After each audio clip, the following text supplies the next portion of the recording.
3 Long Island iced teas. But your buddy's worse off and he throws you his car keys. Blue lights are blinking 4 o'clock in the morning. State trooper makes you wish that you'd never been born. Better call Saul. Better call Saul. All right, so coming up is our kind of off-the-rails interview with Better Call Saul actor, Howard Hamlin himself, Patrick Fabian. And, man, what a fun interview. Not because it was the most structured or even the most, like, informative, but, like, it was just absolutely silly and ridiculous, everything that happened, and it was absolutely great. Yes.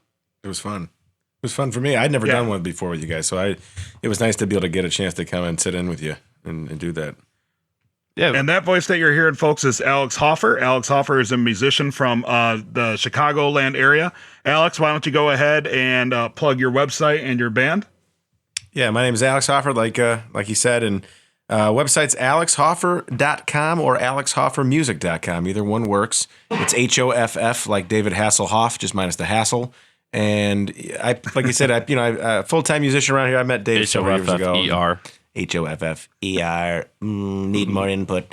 But yeah, I'd expressed some interest to sit in with something like this with Dave for a while, and he invited me tonight and was kind enough to let me sit in, and it was a lot of fun. Well, good. We're glad that you came on. What did you think about? What did you think about Patrick? Very cool dude, right? Very normal. Very he's a very down to earth guy. You know what I mean? Like you could absolutely see yourself sitting somewhere, having a beer with him, having the same conversation that we just had. And as we were kind of discussing earlier, I think it's, you mentioned it got off the rails a little bit, but I think for a lot of people, I mean, at least I know personally when I listen to some people talking to somebody from a show or from a sports athlete or whatever it may be, I find it's always a little more interesting when you're able to get them to talk about just totally normal things that normally they might not talk about on air with somebody, like, in a podcast setting or radio setting or whatever it may be. So I think it's funny. Like you said, you don't really learn a whole lot about the guy and what he does in the show, on that particular show, but you do learn a little bit of how cool of a person he is. Yeah, you learn about them as people and stuff like that. Like when Eric Griffin called in and we were in the middle of a conversation about what superheroes you would put on what position of your football team. And we just started the conversation like that. Like, hey, so where would you put the Hulk on your football team? It's a good question, too, because it really, there are a lot of good places. Right. It's not just one. He's kind of like the red green.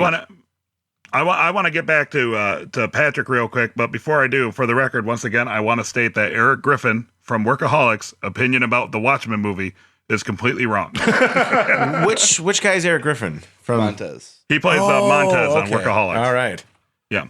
So anyway, Patrick, totally fun. Started the conversation talking about his children, which I can totally relate to because I have 2 small children, and I have a dog, so I can totally relate. Yeah, I've got a dog too. And same kids, so I know basic exactly thing. There's no difference between raising children and raising a dog. You feed them, you put some water in a bowl, and you're good to go. Yeah. Right, they both shit everywhere, and when you really want to hear the TV, that's when they start making noise. It's the same exact thing. Like some of my friends that have kids, and my family have kids, like young kids too. Like I'm starting to actually come to the realization that I think kids actually shit more than dogs do. Probably. Now at this point, it's pretty. I'm blown away sometimes. Like, man, that dog is stopped pooping, and this kid is still shitting himself. Couple cool tidbits that Patrick did let us know. I'm pretty excited to hear the Kettleman's commentary track for the entire first season of Better Call. They have to be back. What a cool idea for a bonus feature in a DVD or Blu-ray collection, to have the characters of the show doing the in character. That exactly. That idea I think was. I've never heard of that before. They were in like before, 2. I guess they were pretty big plot points. Are they? They were like 3 episodes. Yeah. I have to divulge that I don't know a whole lot about the show, so I don't know who they are. Like, are they weird characters? Are they kind of strange people? They were kind of odd, and they were a very influential case in Jimmy's career as a lawyer. And well, I tell you what, Alex, why don't you buy the Blu-ray of Better Call Saul season 1 with the Kettleman commentary on it? Support our friends at AMC and Better Call Saul. And we'll talk to you next week. And in the meantime, here's Patrick Fabian kind of on the phone with us. That's awesome. We'll just use that. That was a really good segue to wrap it up. Good job, Ryan. Thank you. Patrick Fabian kind of on the phone with us. Oh, man. Dave, you there? I'm here. Patrick, you there? Man, how you doing? Hey, Patrick. All right. Right is right. Sorry. Hey, you guys have kids, right? Oh man, I got 2 of them. Yeah, Dave doesn't, but I got 2. I am one. Yeah, remind me why we did this. We just had 2 kids over to our 2 kids, and you put 4 of them together, and it's an advertisement for a vasectomy. I'm like, oh, do we have to shout everything at everyone? Do we have to do this? Oh, do we have to pick up every fucking toy in the house? Okay, I guess so. I always tell my friends who are just now having kids, it's kind of funny because when they're birthed at the hospital, the nurse gives you a rundown of what it's like. It's like when you buy a car, they give you a rundown of what you are and are not supposed to do with the kid. And I laughed because they're like, well, make sure that you feed it at a somewhat consistent time. When you hold it, you want to hold it by its ass and the back of its neck, and whatever you do, don't shake the baby. And you're like, well, who the hell would ever shake the baby? Think of shaking a baby. Well, right. Yeah, there are times you just want to shake the damn baby. I just ran into the whole idea of, we have a fireplace. It's a gas fireplace, but the people before us used to burn some logs there, so we just kept the ash there because this is stupid. This is an adult thing. This is an adult problem. I should have removed it a long time ago, but we told them, hey, don't play in there. So we thought, well, that's solved. Right, yeah. Right. We told our 2-year-old, our 4-year-old, don't play in the fireplace. So their friends were over, and they got the great idea to clean it out. So they got their feather dusters and their pom-poms, and all of a sudden I'm like, why is it gray? And we go in, and the entire front room is just this. It's a terrarium of fucking ash everywhere. And I look at my wife, and my wife is about ready to yell, and I'm about ready to yell. And what are you going to do? So we start laughing. We're like, everybody out. Everything's covered with ash. And I was like, oh, fuck. Okay. Anyway, so that's where I was at, and I'm now sort of cleaned up. And hello, and how are you guys? How's the Midwest?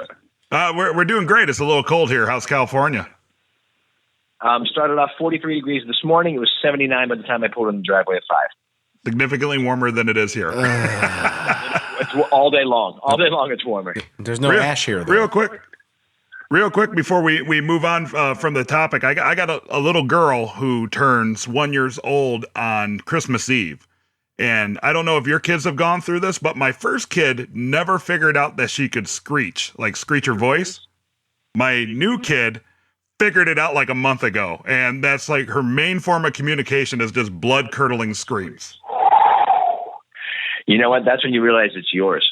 Yeah. That's when you realize other people look at you. You have that child. You're that person. You're that person on the airplane, at the mall, anywhere. They look at you like, what the fuck is wrong with you? You know better. Stay at home.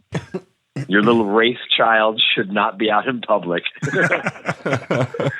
Well, Patrick, it's kind of a fun episode. You know how we like to do things. We like to keep it fun and loose. And Dave is actually in his music studio at Third City Sound in Joliet, Illinois, and we actually have Alex Hoffer. He's a local musician, has quite a following. He's on the line. He wanted to be on the podcast, so he'll be with us today as well. Alex, say hi to Patrick Fabian from Better Call Saul. How you doing, Patrick? Hey, nice to hear you.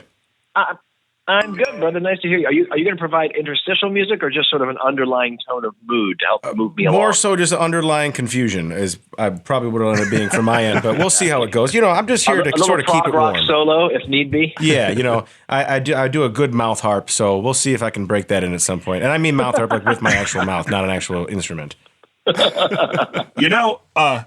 Patrick, speaking of musicians, also, we had Kevin Wiseman on at the end of August, and he says... Oh, I love Kevin. Yeah, he says he owes you a cup of coffee. Because he used to buy him coffee all the time? Yes, we did a play together, and every time I showed up, I always got coffee for him every time. And at one point, he was like, "You have to stop bringing me coffee because I'm going to owe you too much." And he goes, "I hate owing people." But I saw him at an Emmy party actually, and he was like, "Hey, I'm sorry, I didn't get a chance to stop by Starbucks on the way here." So he does owe me a cup of coffee. Yeah. So if you see him again, let him know that I brought it up and reminded him. I will. He actually talked about you guys. He goes, you talked to those guys? And I'm like, yeah. He goes, they're really fun. I'm like, I know. Awesome. I got to go visit them live. Dude, anytime you come to Chicago, like I said, I extended the offer last time. You come to Chicago, I'll take you out for pizza and beers. You warm it up, and I'll come out for the pizza. Sounds great. I can absolutely do that. You say warm it up, so we got 4 months? Yeah. I'll see you for that weekend in July. The rest of the world.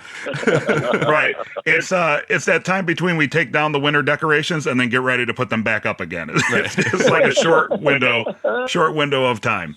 So Patrick, we're super excited to talk to you again. And finally, they gave us a date for season 2 of Better Call Saul.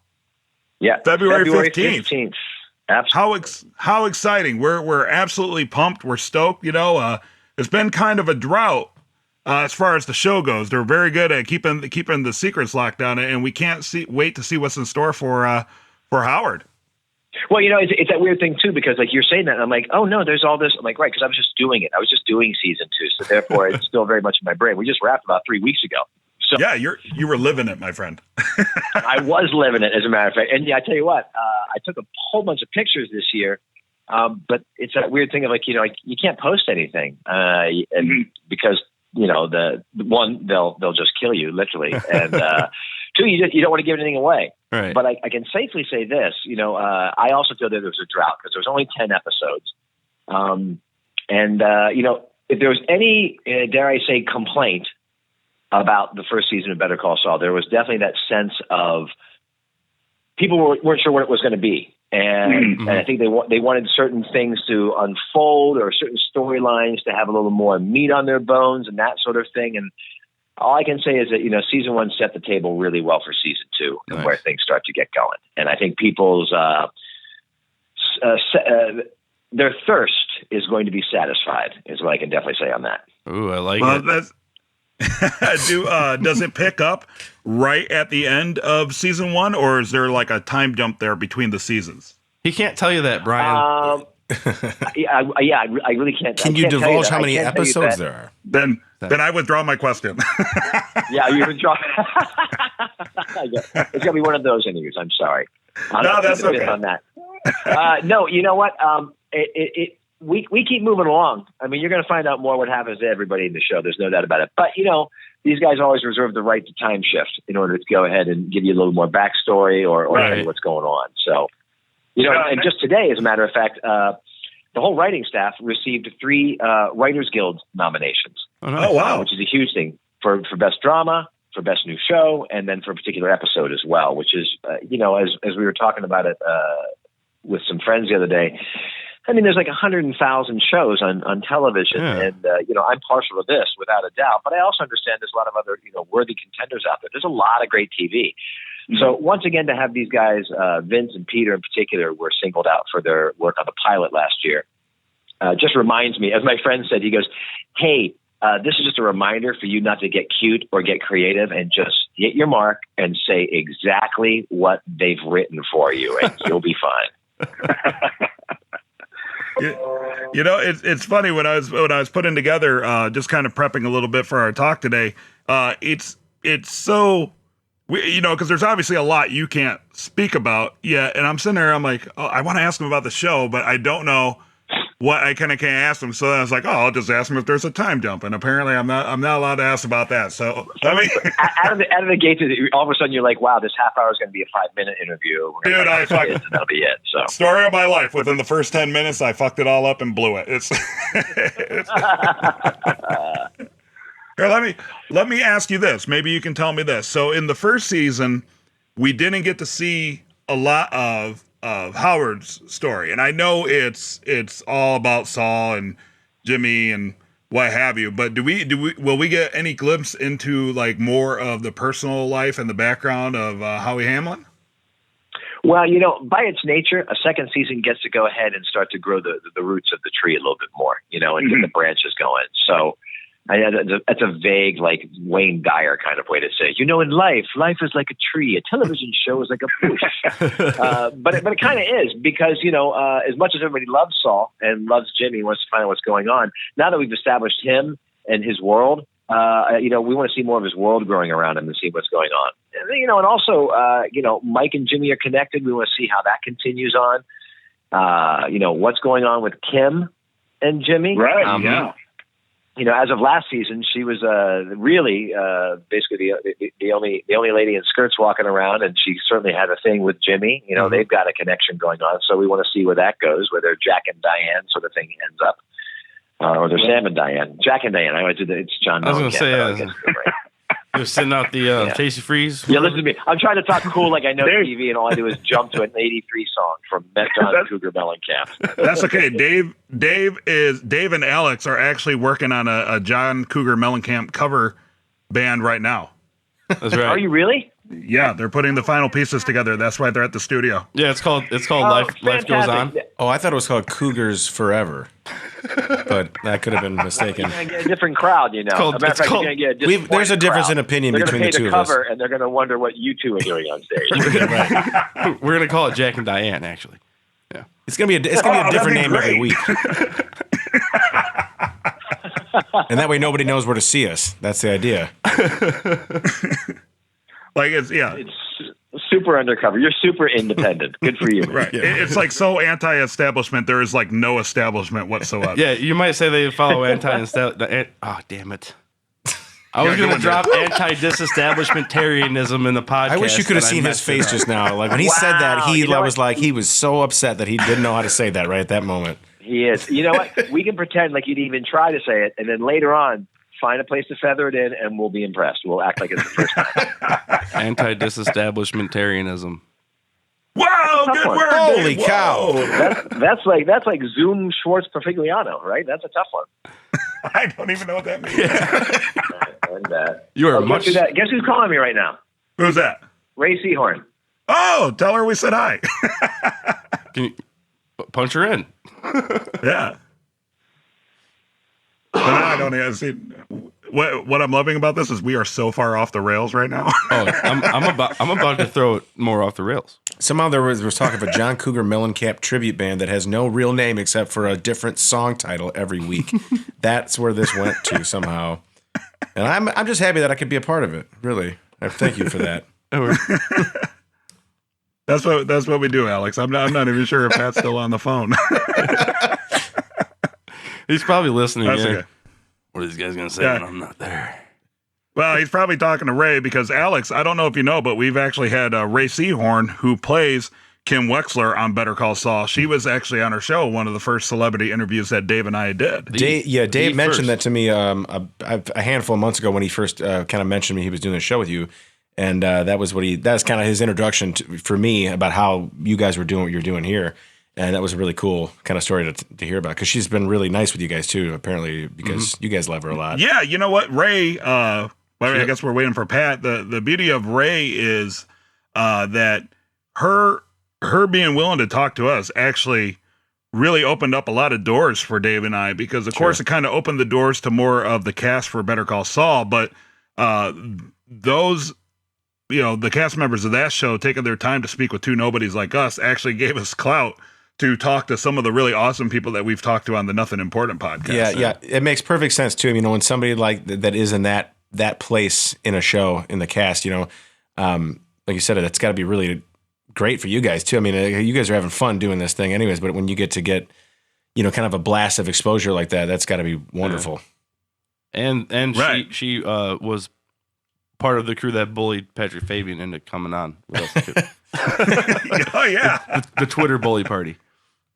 Yeah, we were. I don't know if you heard, Alex, but we were trying to get Patrick Fabian on the first time, and I started up Twitter and tagged Ray Seahorn and Julianne Emery and said, "Hey, these nice ladies were on the show. Why aren't you?" And then they kind of jumped on top of it and were like, "Yeah, why aren't you on the show? You're too good for it." And then so we bullied Patrick into coming on. A little friendly ribbon to make some things happen. Mm-hmm. Yeah. But it appears he is on the phone with her, so I think we're being Wexlered right now. Is I guess what I would call it. That's the name of that's the episode name right there. We're being Seahorned in real life. We're not getting shoehorned. We're getting Seahorned. That's when you get pushed out of something. Shoehorned. Right. She's probably recording her own crappy podcast. Like, hey, Patrick, I know you're supposed to talk to those two idiots from Chicago, but I also have a microphone and dozens of listeners. Have you seen With Bob and David, the new? No, Okay, I totally want to see it. Right? It's I've on seen Netflix, right? Yeah, I've seen a bunch of them, and I was gonna ask Patrick if he's seen it at all. What is that? They rebooted. Oh, Mr. Show. yes. I did. I watched a couple episodes of that, but it was like late at night, so like I was watching it and wasn't of sound mind. We'll just say that. Yes. And I just kind of passed out watching it. Oh, but it was okay. We're gonna keep this rolling. Patrick just texted me and he said I'm cut off and I blame Ray. Give me a call. So okay, we're going. This is now officially my favorite episode episode of whatever podcast we're gonna post this Patrick, on. Hold on a second. The blessed guest Fabian. Yeah. All right. So give me 1 second to try to call him back here. I'm gonna be like, what the hell happened? By the way, All right. So now I'm calling Patrick back. Patrick, just noodling around on something there. If there's musical instruments, okay. Give me 1 second to merge it back on. 4 hours. Gentlemen, he's back. Hello. Okay, for the record, first of all, anti-disestablishment. I want to say that Ray Seahorn was calling me as we were talking, and so I thought I was going to be cute and try and patch her in. But I'm a moron when it comes to my iPhone, so all I did was cut her off, and then I got on and I cut her off, and then I cut you off, and then I checked her message that was 9 seconds long, and it says she goes, okay, you're so busted. I heard you say, did I switch over? And then she clicks off. So I'm in trouble with her. And I imagine she's calling because she just sensed somewhere in Los Angeles I was talking about her and maybe not talking nice enough about her. So me, Dave, and Alex had this theory going that she actually called you because she has her own crappy podcast going on and she wanted you as a guest. Ray from the West Side. It could and be. Then, and hey, how about that? Everyone in fandom wants to know, right? So Ray and I, we're friends. We talk to one another, even when we're not on set. Isn't that nice? That is very nice. Well, it is. We're actually making dinner plans to get together because, once you spend a lot of time with one another and you're, in Albuquerque and hanging out and doing the whole set thing, it's that you do become a family, very much like a theater troupe or a band or any of that sort of thing. You become a family with shared experiences that only sort of, that gang knows, with all your in-jokes and all that sort of thing. And you get used to one another. It's funny how you get so vulnerable with people who are basically strangers, right? Right. You take years to get to know people, and then all of a sudden you're just thrown together with this person. You immediately sort of, as actors, you trust one another. Right. You have to absolutely trust them because you just, it's so fraught with low self-esteem and combined with an over-bloated sense of self that you need somebody there who's working alongside of you who allows you to be all those things, at the same time and sort of accepts that. And then you allow them to be that as well. And, makes you two little wounded flowers together. That's what. Well, it might be a fun tidbit to pass back to her when you talk to her. She was actually. Are you still there, everybody? Oh, yeah. No, I'm here. Ray has called back. She'll never call back again. We're giving you attention. Go ahead. No, sorry, my phone made the weird we're no longer on noise, so I was just making sure. I also am not iPhone awesome, Pat. So, right? I mean, it could do it, but I don't know how. So, this is what I tell Dave every time because I think we even hung up on you the first time we spoke, and I tell Dave every time I see the icons, they make total sense. It's just for some reason something happens between my brain and my finger where it just doesn't make the connection to the technology. It just refuses to work. I have not dropped a call yet on this podcast. If I can ask you a question quickly, Patrick. This is Alex again. But you were referring to the cast becoming like a family, which makes perfect sense because you guys spend so much time together. But as a family, I have to assume that there's always like an Uncle Tommy who that's it's the guy he's our family. Oh no, we love him. It's cool, but. Do you ever get that? And obviously you don't have to mention anybody's name particularly, but just as an actor I'm not general, going to say anything, Jonathan Banks. No, part of this cast is, and I use this term extremely loosely. We're all kind of adults. It's an older cast. There's nobody who's in their early 20s. Right. Who's just, sort of discovering it. And, there's different degrees, but we're all pretty experienced in a lot of ways. And so there's there's none of that. But there's always,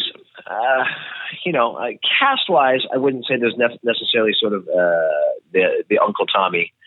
But, in a crew of the size that it takes to create that show, there are some characters, and there are some people who are working some very long hours, and they don't get a trailer to go to during lunch. And after you get about 9 or 10 episodes into it, people start to get a little kooky. People start to get a little flaky. And, there's no one's been asked to leave as far as I know. But it's kind of like we're all going camping, and it's great. We're all excited, and everybody has their responsibilities. And then all of a sudden you get out to the woods and you realize, like, oh, yeah, I totally forgot to bring the flashlight. Or, I was in charge of the food? And so things can start to get a little chippy at some point. And when you're working really hard and working really long, when everything's moving along and everybody's doing their part and doing their job, it can be exhilarating and exhausting. But when things start to go awry, and they always do in any production, no matter how great it is, that's when you find out like the quality of people you're with and what's going on. Sure. And nobody's throwing chairs in this production, which is really cool, except Tom Schnauz. Is he listening to this? Maybe Tommy is not listening to this. He's our executive director and writer. I'm going to go on a limb. He would say, yes, I would love to throw a chair. I'll go on a limb and say that he's not listening to this. We were, man, now I'm lost. See, this is what I love about this. It's so off the rails. It's amazing. We were talking about iPhones, and I wanted to say, just keep this in your mind. When you get Ray on next time, you have to let me know in advance and text me because I want to call in when she's talking to you. Oh, absolutely. Yeah, totally. Absolutely. We won't let her know. I just want to call, and I'm going to keep calling her until she answers the phone. So I'm already anticipating taking over Ray's interview, which will make her so happy. Awesome. Actually, Ray, she chatted with us, and she was. I was just telling Alex when you were on the phone with her or got disconnected or whatever. I was just telling Alex what Ray actually means a lot to our podcast because she was the first cast member to grant us an interview and actually talk with us, and she was so nice and so endearing. And then that kind of opened the doors for Julianne Emery, which of course, remember, they bullied you into coming on the first time. And then sure they did. They bitch slapped me in, and that's the good. I like that. The Twitter slap, right? Was that what it was? Yeah, the tweet slap. Speaking of Julianne, I want to get this in real quick.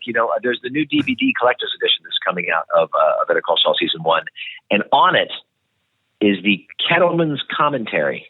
Oh, nice! Really? And in character, Mr. and Mrs. Kettleman sit there and diagnose the entire episodes as Mr. and Mrs. Kettleman. That's awesome. It's a very unique. Yeah. That's a very unique thing to do as a bonus feature to something. Yeah. That's absolutely. Really cool. And honestly, I mean, it's the sort of thing if you're going to watch it again and watch them, but they're so talented and so good. I'm very, very excited. I actually ordered mine today. on the off chance that Sony overlooks the cast this Christmas. You guys want anything? And you laugh, but that stuff kind of happens. They'll thanks, and they'll fly out and they'll be like, "We love you," and they'll take pictures, and then all of a sudden they're like, "Yeah, no, we're not sending you a DVD, but we'll give you a discount." That sort of thing. That's probably it's a mail-in rebate for the company web store. That's coupon company web store. I'm like, no, it's good. They're like, sorry, it's only good until January 1st, but I'm on the show.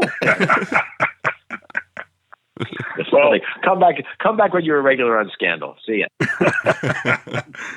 Well, that's great because when we had Julianne on, we talked about that, how they were so into those characters and made those characters so real that could be a web series. I was like pitching them the idea. I'm like, you guys should just record yourselves and put it on YouTube of the Kettlemans just out and about and like in everyday situations, like at the post office or the drive-through at McDonald's. Knowing Julianne Emery and how dedicated she is and what a go-getter she is, I'm surprised it's not already out there. I really am.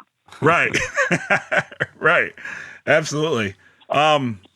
Well, Patrick, man, thanks so much for coming on the show and wasting a half an hour of your life with us. We totally appreciate it. It's already been a half an hour? Oh, my gosh. Yeah, 20. Let me end with shameless plug. Shameless plugs to get the DVD for Christmas. Uh-huh. If you don't get it for Christmas, get it for St. Patrick's Day. I think Netflix is dropping it, the entire episodes in January sometime. Season 2 begins February 15th. Follow me at Patrick Fabian on Twitter, Mr. Patrick Fabian on Instagram, and what else? Oh, and that Ray Seahorn, she's fantastic. You're gonna love the stuff that she's got coming up this season. You're gonna love what Jimmy's got coming up this season. I think here's the one thing I can tell you for sure. I will tell you for sure about season 2. Howard Hamlin will still be the best dressed man on Better Call Saul. Yeah. Awesome. Patrick, it's been an absolute pleasure. Like I said, wow. Offer for pizza is always up, and we hope we get to talk to you again soon, my friend. Nice to talk with you. You guys take care. Happy holidays to you, all right? Happy holidays. All right, you too, Pat. Justice for all. Bye. You heard me. You better call